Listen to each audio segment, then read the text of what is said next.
Yoi. Jadi Sobat Healthy, kemarin selesai rekaman, si Budi cerita. Dia cerita katanya dia merasa bahwa tubuhnya itu makin kurus.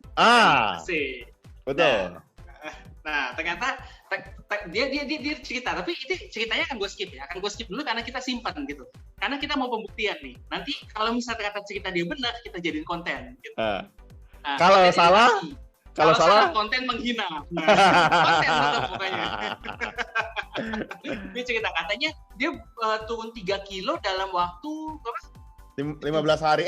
Seminggu ya? Enggak dong, dari tanggal 5 sampai tanggal 2 minggu. 10 harian lah. 10 hari. Jadi dalam 10 hari Budi turun 3 kilo. Gitu. Nah, langsung di kepala gue yang baik hati ini, dalam hati kecil gue tuh ada 2 malaikat gitu. Yang pertama malaikat bilang, gila si Budi keren banget gitu. Mungkin metodenya bisa di-share ke teman-teman semua, ya kan, ke Sobat Healthy. Nah, tapi suara jahat gue coba bilang, waduh, jangan deket-deket dia lagi deh, TBC nih anak. Woi, ya gitu dong. Tidak mungkin buat TBC. TBC itu asma kan? TBC sama asma sama beda? Oh iya, beda. Oh beda ya? Oke. Ini Bud, salah satunya alasan kenapa hari ini konten kita itu angkat tentang TBC, itu karena TBC ini masih termasuk salah satu penyakit yang banyak banget di Indonesia. Oke. Ya, banyak banget. Kalau misalnya lu bandingin sama luar negeri, itu walaupun di Indonesia memang dia termasuk daerah yang kita katakan tuh banyak infeksinya. Karena dia daerah tropik infeksi, jadi infeksi itu banyak kayak malaria, demam berdarah, ya, dan termasuk TBC. Tapi TBC itu sebenarnya bisa dientaskan, nanti dia bisa dihilangkan gitu loh.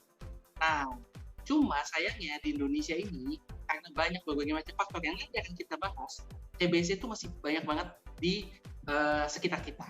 Gitu. Okay. Dan yang paling salah kaprah dari orang, mungkin kayak lu Bud, TBC itu kesannya adalah orang batuk, wah TBC nih. Iya. Nah, orang kurus, wah TBC nih gitu. Iya. Jangan gitu. Orang nggak terlalu pintar kayak Adrian aja gue pikir TBC tadinya. Gue pikir kalau lu nggak pintar banget tuh TBC, ternyata bukan ya. Wah, gaji gue kok dipotong bulan ini, TBC nih. TBC gitu. Maksudnya? Nah, karena itu, jadi hari ini kita akan berbagi tentang mengenai tanda dan gejala TBC. Jadi, buat Sobat Healthy yang mudah-mudahan ya, belum punya pengalaman mengenai TBC, jadi baik mungkin dari diri sendiri, orang tua, anak, karena sebenarnya banyak banget TBC di sekitar kita. Okay. Mudah-mudahan sih nggak terkena gitu, tapi mungkin bisa mengenali tanda dan gejalanya serta menghapus stigma dari TBC. Stigma TBC itu banyak loh. Jadi zaman dulu pada tahun 70-an itu TBC ada penyakit yang stigmanya tidak bisa disembuhkan. Oke. Gitu. Nah, sekarang terus maju pada tahun 80-90-an TBC itu ada penyakit menular yang sangat diwaspadai. Jadi orang kalau udah kena TBC itu bawaannya ditakutin. Iya. Sama kayak COVID zaman 2 tahun lalu lah. Ya, betul. Nah, terus makin kesini setelah ditemukan obatnya, TBC itu stigma yang terpakai pada masyarakat. Kalau gue kena TBC pengobatan gue lama, males gue obatnya. Oke. Gitu. Nah, sebelum gue mulai, gue pengen tahu dulu, Bud. Stigma lu tentang TBC apa sih? Tadi lu udah bilang kan, TBC itu asma gitu. Dimana itu kacau berat. Nah, TBC dan asma tuh TBC dan asma tuh penyakit yang berbeda gitu. Okay. Kalau asma itu penyempitan saluran napas, TBC bisa nyebabin sesak napas, tapi penyebab utamanya karena kuman. I see. Kalau asma itu kuman. I see, oke. Ya gua nggak tahu ya. Gua taunya TBC itu penyakit pernafasan. That's it. Kan pernafasan ada banyak ya. Ada ISPA, ada asma, ada macam-macam. Tapi yang gua tahu dari TBC adalah dia menyerang pernafasan. That's it. Gua nggak tahu indikasinya apa. Gua nggak tahu semematikan apa itu TBC. Tapi yang gua tahu orang nafasnya nggak enak aja gitu. Bener nggak? Maksud gue TBC tuh mematikan nggak? Maksud gue kenapa orang jarang ya orang ngomong gini, temen gue kena COVID nih, waduh, semoga sehat-sehat ya gitu. Kalau orang kita kena TBC nih, oh ya udah, kan kayaknya kita nggak tahu TBC itu apa gitu seringkali gitu. Iya dong. Oke, Bu. Nah, menjawab pertanyaannya ada 2 ya. Berarti pertama TBC mematikan atau enggak, terus yang kedua TBC ada penyakit pernapasan atau enggak. Yeah. Nah, yang mematikan atau enggak itu betul kata-kata lu. TBC itu sebenarnya penyakit yang sangat mematikan. Oke. Tapi tidak dalam waktu singkat. Oke. Jadi jarang banget orang yang terkena TBC itu langsung meninggal seketika saat itu juga. Tapi potensi meninggalnya besar, maksud gua. Potensi meninggalnya ada. Kalau dibiarkan terus-menerus, ya TBC itu bisa nomor satu, dia bisa semakin merusak paru-paru. Mungkin udah pernah dengar ya namanya gejala sesak COVID atau long COVID syndrome. Ya. Mana pasien tuh katanya napasnya juga makin gak enak, capek gitu. Nah, TBC itu keluhannya kira-kira seperti itu untuk jangka waktu yang lama. Karena dia merusak paru-paru, sehingga paru-paru kita yang tadinya pernapasan misalnya 100%, setelah dirusak oleh TB paru, dalam waktu tahunan, jadi turun 99, 98, 96. Napasan pasien itu menjadi tidak lega. Kapasitas dia terbatas, dan ujung-ujungnya jadi paru-parunya itu fungsinya minimal. Gitu. Dan kalau misalnya tidak diobati, TBC itu akan makin parah. Dia tidak hanya akan menginfeksi paru-paru aja, tapi akan menyebar ke seluruh tubuh. Dan TB tulang pada tulang, dia bisa menyebabkan TB pada daerah perut, ya. Dia bisa menyebabkan TB di daerah selaput otak. Namanya dulu istilahnya adalah meningitis. Meningitis, ya. Ya. Karena waktu itu kan sempat terkena ada artis yang disinyalir terkena meningitis. Ya. Nah, itu menjawab pertanyaan nomor 2, di mana TBC itu nggak mesti harus di pernapasan. I see, Gitu. Bisa aja ternyata dia di paru-parunya bagus, tapi ternyata sudah muncul ada di kelenjar di leher. Paru-parunya oke, nggak ada masalah. Ternyata pas dicek, orangnya kesadaran mulai hilang, ternyata dia kena serangan radang otak karena TBC. Gitu. Tapi mungkin banyak yang menyerang pernafasan ya, karena orang identik TBC dengan pernafasan gitu ya. Maksudnya lebih banyak. Nah, lebih banyak. Jadi TBC itu karena kuman itu saking banyaknya di sekitar kita, ya sebenarnya hampir kita semua tuh bisa jadi memiliki kuman TBC di dalam tubuh kita. I see. Jadi bisa jadi ya, karena begitu di sekitar kita. Contohnya misalnya adalah gue sebagai tenaga medis. Nah, saat gue merawat pasien-pasien gue, apakah gue terkena TBC itu tinggi? Bisa jadi sebenarnya kalau gue punya TBC di dalam tubuh gue, tapi kumannya tidur, dorman. Nah, di saat fisik gue bagus, tubuh gue bagus, TBC akan tidur, nggak ada masalah. Dia akan dianggap angin lalu, bukan infeksi, nggak akan terjadi apa-apa pada tubuh. Pada saat kondisi tubuh gue ngedrop, dan ngedrop ini nggak cuma, jadi gini, banyak orang salah kaprah pas gue bilang ngedrop itu cuma karena batuk pilek, kurang tidur, kurang tidur, kehujanan gitu ya. Nah, maksud gue ngedrop ini cukup dalam jangka waktu yang cukup lama, gitu. Jadi katakanlah misalnya gue jadi perubahan pola tidur gue kurang banget selama berminggu-minggu, sehingga daya tahan tubuh tuh. Gitu. Atau mungkin karena gue melakukan diet ekstrim, berat badan banget, tapi nutrisinya nggak ada, ujung-ujungnya dalam jangka waktu lama daya tahan tubuh gue turun. Itu ya, kondisi drop itu tuh seperti itu gitu. Nah, pada kondisi drop itu, kumannya bisa tiba-tiba bangun dan mulai menyerang tubuh kita, akhirnya gue baru terinfeksi TBC.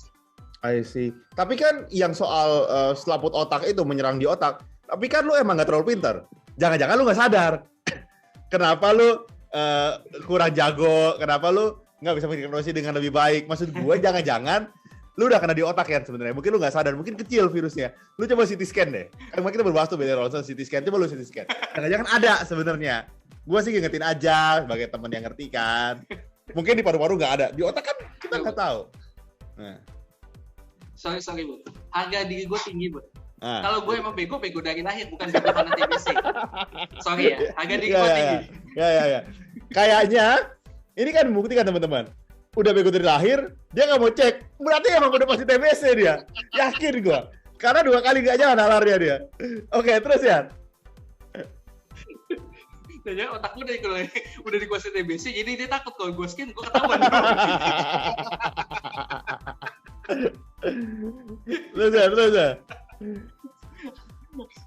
Oke. Nah, biasanya kalau misalnya yang paling banyak ditanya sama orang itu adalah tanda dan gejalanya, itu paling besar. Oke. Itu kata orang, kalau misalnya orang TBC itu cenderung kurus, orang TBC itu cenderung batuknya lama, itu betul. Tapi selalu diingat bahwa gejala penyakit itu itu adalah suatu gejala, jarang banget ada gejala yang benar-benar, misalnya gejala A itu udah eksklusif untuk penyakit A. Jarang. Jadi lu nggak bisa ngejudge orang yang batuknya lama udah pasti TBC. Orang yang berat badannya kurus tiba-tiba udah pasti TBC, itu enggak. Karena banyak penyakit yang bisa menyebabkan hal itu. Oke. Tapi secara umum penyakit TBC itu adalah yang pertama kita lihat ya. Karena dia, ini gue bicara TBC pernapasan.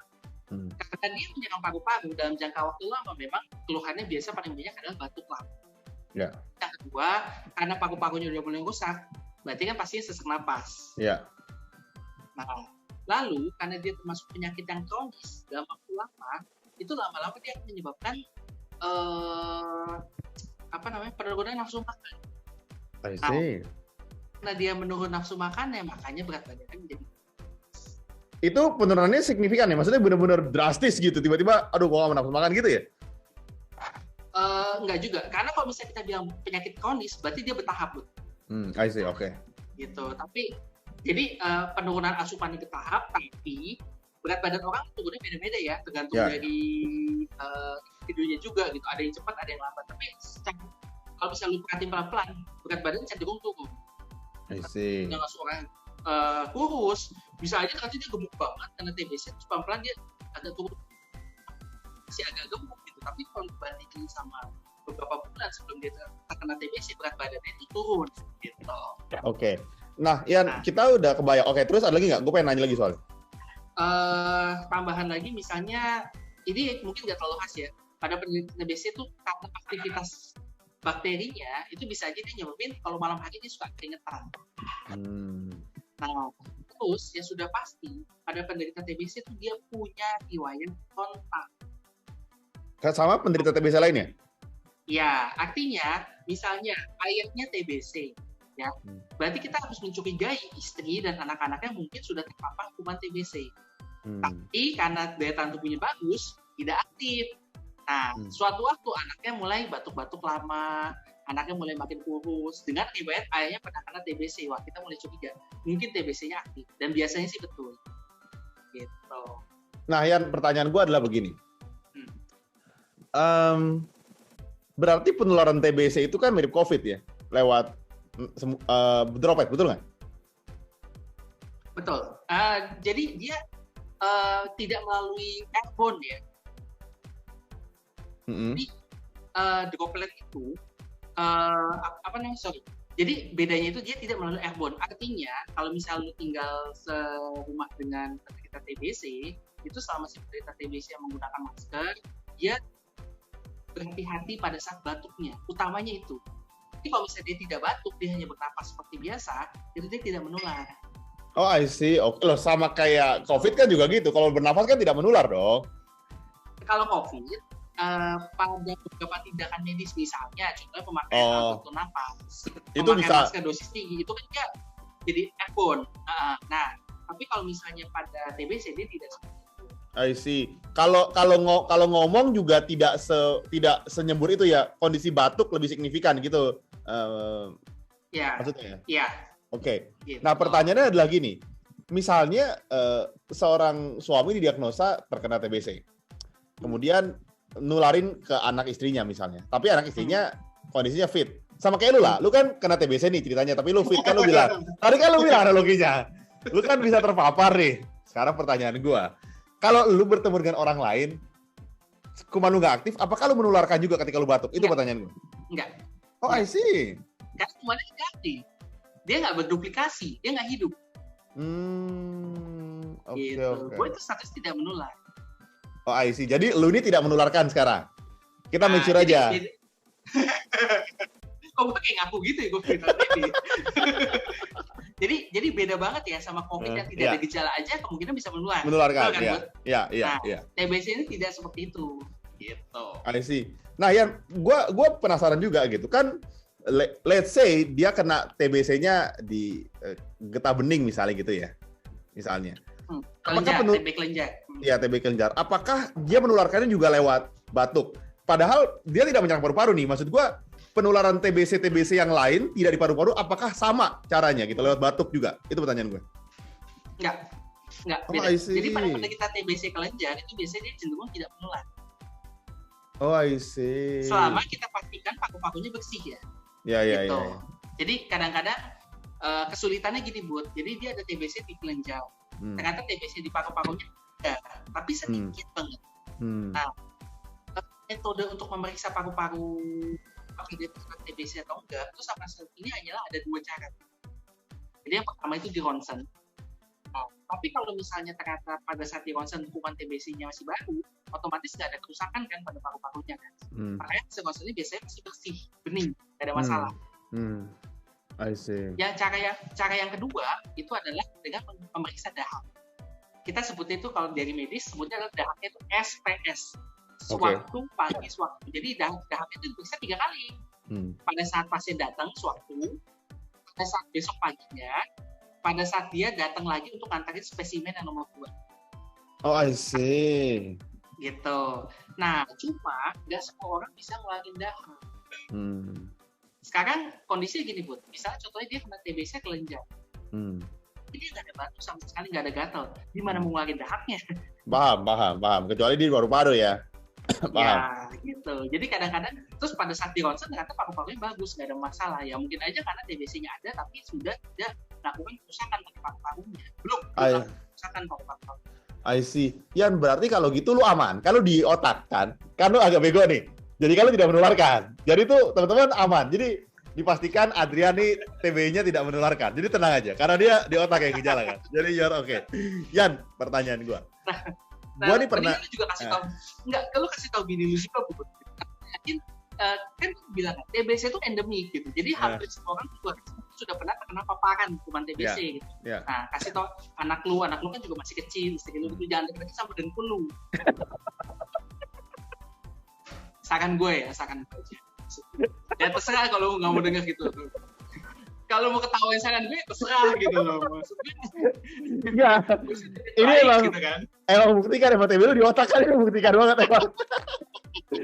Yan, gue nih pernah baca TBC itu bisa muncul dari gaya hidup yang tidak bersih, betul nggak? Let's say nggak ada penularan, maksud gue let's say nggak ada penularan, tapi lu nggak bersih, misalnya lu jarang mandi misalnya gitu, atau lu tempat tidurnya kotor, nggak sering dibersihin, benar nggak itu sarang TBC gitu? Oke. Itu betul Bu, tapi jangan dibalik ya. Jadi maksudnya gini, karena sudah ada paparan kuman TBC di rumah yang kotor menyebabkan kuman TBC nggak mati-mati. Itu nggak mati-mati. Ya gini buat maksudnya. Kalau suatu rumah kotor, tapi dia dari awal emang nggak ada kuman TBC nggak akan bisa tumbuh di sana. I see. Oke. Tapi kalau misalnya dalam satu rumah, misalnya tadi ya contohnya ayahnya penderita TBC, nah batuknya sembarangan. Kalau misalnya rumah itu punya ventilasi yang bagus, cahaya matahari yang bagus, dan ya mudah-mudahan bapaknya batuknya nggak keseringan juga ya gitu. Rumah TBC yang keluar itu dia bisa keluar melalui ventilasi, dia bisa terkena cahaya matahari. Itu loh fungsi dari rumah yang sehat. Gitu. Tapi kalau misalnya dalam satu rumah itu memang tidak ada yang menderita TBC, tidak ada tamu yang datang untuk batuk-batuk dan segala macam, ya rumah itu ya walaupun kotor tidak akan menyebabkan TBC. Oh, I see. Jadi misalnya rumah lu kotor, TBC lu di otak, aman berarti? Orang gak akan menderita, karena kan lu tidak menularkan lewat rumah yang kotor, terus kan penyakitnya di otak, jadi gue aman. Gue ngerti berarti kalau gitu sekarang. Tadinya gue takut nih mau berkunjung ke rumah lu kan, maksudnya gue jadi gak enak, tapi kalau ngomong gitu gue lebih tenang. Nanti gue main ke sana pokoknya. Gitu ya. Tapi kalau berkunjung lu pakai itu ya, pelindung lutut ya. Atau kayaknya pakai masker gitu loh maksud gue. Ya. Nah, ada lagi nggak yang kita perlu tahu dari TBC, misalnya cara menanggulanginya atau proses penyembuhannya, apakah dia bisa sembuh seperti yang tadi orang tanya, atau sebetulnya hanya nge-maintain penyakitnya seperti cancer? Itu pertanyaannya. Oke, nah seperti semua infeksi, ya, selama kita bisa membunuh infeksinya, maka TBC itu bisa dinyatakan sembuh. Oke. Gitu. Jadi ini berita bagus nih. Tapi berita jeleknya adalah seperti yang tadi gue bilang, kuman TBC itu merusak. Seberapa besar kerusakan yang sudah dihasilkan itu tidak bisa disembuhkan. I see. Gitu. Misalnya kapasitas paru-paru 100. 10 ya. Udah 10 aja. 10. Karena dirusak oleh TBC dia menjadi 7. Lakukan pengobatan. Kuman TBC-nya mati. Dia sudah tidak menular lagi. Tapi paru-parunya maksimal bisa terpenuhi kapasitasnya. I see. Jadi kadang-kadang kalau misalnya sudah agak terlalu lama untuk dilakukan obat, maka kecenderungan akan datang lagi obat karena keluhan TBC-nya, tapi karena keluhan sisa dari penyakit TBC-nya. Oke. Berarti sebetulnya yang pertama. Terus ya? Nah, yang kedua, ini yang tadi gue bilang stigma pengobatan TBC itu lama. Jadi diakui pun zaman dulu TBC nggak ada obat. Jadi pada saat pengobatan itu pasien-pasien biasanya ditempatkan dalam suatu tempat yang udaranya bagus kayak semacam villa, tapi kita sebut namanya sanatorium. Di sana itu kita berharap dengan gizi yang bagus, dengan udara yang bagus, itu pasien bisa menyembuhkan dari TBC. Nggak ada obatnya. Nah, akhirnya ditemukan nih obat TBC berupa antibiotik. Tetapi obat antibiotik ini harus diminum terus-menerus selama minimal 6 bulan. Oke. Gue nggak tahu ya, maksudnya lu pernah minum obat dalam jangka waktu lama atau enggak? Tapi waktu itu gue pernah minum obat selama 2 bulan untuk pengobatan asam urat sama kolesterol. Itu tuh rasanya tersiksa banget. Maksudnya lu mesti benar-benar inget tiap bulan, tiap hari minum obatnya. Karena kemungkinan kalau lu gak terbiasa tuh lu mesti obatnya gitu. Lupa minum. Nah itu cuma 2 bulan buat gue. Gimana kalau 6 bulan? Dengan obatnya kan macam-macam. TBC itu pengobatan minimalnya biasanya itu ada 4 macam. Walaupun ada tipe obat yang 4 macam ini digabung dijadiin satu itu ada. Dan itu harus diminum selama bulan terus. Nah, kemungkinan putus obatnya untuk TBC itu tinggi. Jadi kebanyakan orang pada bulan ke-1 atau bulan kedua setelah dia minum obat, dia udah enaknya. Mulai nggak batuk-batuk lagi, gue udah mulai nggak sesek lagi. Ngapain ya gue minum obat lanjut sampai 6 bulan, udah gue stop aja. Akhirnya kuman yang belum mati jadi hidup lagi dan dia lebih kuat karena dia udah ngompan yang patong. I see. Gitu. Akhirnya kita masuk ke obat generasi kedua. Generasi kedua kita coba kita kasih lagi, kita udah wanti-wanti ke pasiennya, Pak, Bu, jangan ya putus obat lagi. Ternyata dia putus obat lagi, kumannya makin resisten. Kita sebut dia adalah MDR, multi drug resistant. Dan ini udah berbahaya karena dia susah. Kita udah susah untuk cari obat itu sangat terbatas. Terus kita tetap putus lagi ataupun ternyata kumannya semakin mengganas, akhirnya dia masuk ke dalam TBC yang bisa disembuhkan karena kumannya multi drug resistant. Dan ini sampai saat ini belum ditemukan. Bahayanya di situ, Bu. Gitu. I see. Gue paham. Nah, berarti kan dia berarti kan gini dari statement pertama. Semakin cepat lu tahu lu TBC, semakin sedikit anggota tubuh yang rusak, betul dong? Nah, pertanyaannya kan gimana cara orang membedakan antara lu kena TBC sama batuk biasa, itu pertanyaannya. Misal lu let's say kena sebulan, lu kan nggak tahu gitu, maksud gue. Misal lu sakit batuk, lu minum obat kan relatif lebih enak ya gitu. Gimana sih caranya untuk bener-bener, gue kayaknya mesti cek deh gue TBC. Orang tuh nggak notice ya, menurut gue. Oke, kalau yang pertama Bud ya, kalau misal untuk kerja di kota besar, kalau gue rasa sih masih agak cukup aman karena bisa ada medical check up rutin dari kantornya, benar nggak? Iya. Nah biasanya itu include pemeriksaan darah rutin sama konsen darah. Di mana kalau misalnya ada gambaran TBC itu suka ketangkep di sana. Ya. Banyak banget pasien gue yang ketangkep karena pada saat pemeriksaan medical check up. Oke. Gitu. Kalau misalnya untuk pasien-pasien yang tidak melakukan medical check up, nah kunci dari TBC adalah penyakit kronis, Bu. Iya, keluhannya itu berlangsung dalam waktu yang lama. Dan namanya itu maksud gue, ini TBC itu nggak secepat itu ya. Dalam arti maksud lu kena TBC dalam waktu 2 hari paru-paru rusak 50%, enggak gitu juga. Dia bertahap. Misalnya banyak banget penderita TBC yang terkena penyakitnya secara tahunan. Ternyata kapasitas paru-paru baru mulai menurun gitu.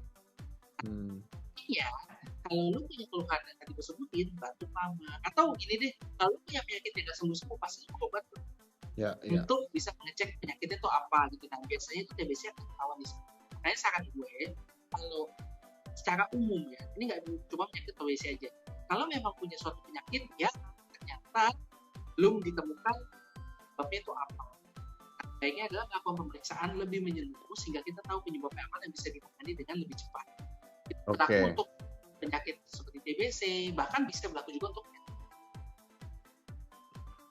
Nah, menyangkut ini yang kedua, berarti kan statement yang kedua, lu nih kan sebagai rumah sakit pengen orang minum obat secara rutin kan, lu nyari uang dari situ sebenarnya kan, itu pasti nggak diterima lah kalau itu lah. Lu kan gitu sebenarnya. Tapi gue setuju untuk minum secara konsisten, tapi jangan dari rumah sakit Adrian, karena dia pasti ngasih obatnya yang proper itu yang kedua. Nah, terus ya soal yang minum obat secara konsisten Yan, sebetulnya gue juga minum obat secara konsisten, seminggu 2 kali. Jadi setiap kali habis kita rekaman minum obat mual, habis rekaman minum obat mual. Emang gak enak sih rasanya, tapi apa boleh buat? Habis rekaman mual, termasuk minum obat gue. Jadi gue pikir, ya sudahlah, mas gimana demi itu subscriber kita juga kan. Jadi semoga teman-teman dukung kita terus, karena pengorbanannya gede loh sebenarnya buat gue nih, as a host gitu ya. Gue harus nahan mual, nahan muntah tuh capek loh. Seminggu 2 kali minum obat tuh bener. Kalau habis rekaman nih, ini obat udah nunggu tuh di depan untuk minum. Minum obat tuh efeknya lama, ya kan? Terus udah gitu juga, yang gue bilang kemarin, penyerapannya nggak maksimal. Sini, gue suntik aja, suntik mati. Nah, teman-teman, karena kita udah semakin gak jelas nih obrolan nih, ya ada masukan terakhir nggak? Saran terakhir buat teman-teman yang mungkin terindikasi terkena TBC, atau dia tahu keluarganya ada yang TBC, dia mesti gimana? Oke. Seperti yang tadi gue bilang, TBC itu adalah penyakit yang pasti ada di riwayat kontak biasanya. Untuk itu, kalau misalnya memang lu sudah diagnosa TBC, ada baiknya memberitahu kepada keluarga yang tinggal serumah. Itu yang paling banyak, apalagi tinggal sekamar, ya, karena penularannya itu semakin tinggi. Jadi jangan lu takut malah menjadi momok gitu. Maksudnya kayak ibaratnya kayak ditakutin gitu, enggak juga. Penderita TBC pada pengobatan sekitar bulan pertama itu kalau misalnya dia intens berobat, itu dia sudah tidak menular. Jadi nggak harus tunggu 6 bulan gitu. Iya. Nah, dalam 2 bulan itu biasanya sudah kelihatan perbaikannya. Jadi jangan takut TBC itu untuk sakit. Tapi kalau misalnya kita bisa tangani dengan cepat. Kalau misalnya lu tinggal serumah dengan orang yang saya, kalau memang ada satu orang menderita TBC, langsung periksakan dia. Terus yang kedua, pesan itu, kalau misalnya memang ada, ini pesan umum. Jadi kalau misalnya ada gejala penyakit apapun yang dirasakan dan berlangsung terus-menerus, pokoknya jangan. Karena bisa aja itu penyakit yang gejalanya receh, tapi awal dari penyakit yang berat. Oke, jadi teman-teman, dukung kita terus. Thank you banget buat Dr. Adrian juga udah ngasih TBC, dan kita tahu bahwa semua tuh berawal dari knowledge ya, maksudnya dari pengetahuan, dari hal yang kita tahu. Karena seringkali kita tuh bisa terjerumus karena kita nggak tahu. Sekarang kita udah tahu, jadi kita tahu pencegahannya, kita tahu apa yang bisa kita lakukan, dan gue yakin banget teman-teman juga pasti aware sama kondisi kesehatannya, yang kalian mungkin nggak tahu informasinya. Sekarang kita kasih cara gratis, jadi teman-teman dukung kita terus Healthy Hacks. Kita akan tayang tiap hari Senin dan Kamis. Jadi sampai situ aja, sampai ketemu di episode selanjutnya. Stay healthy and stay alive. Bye-bye.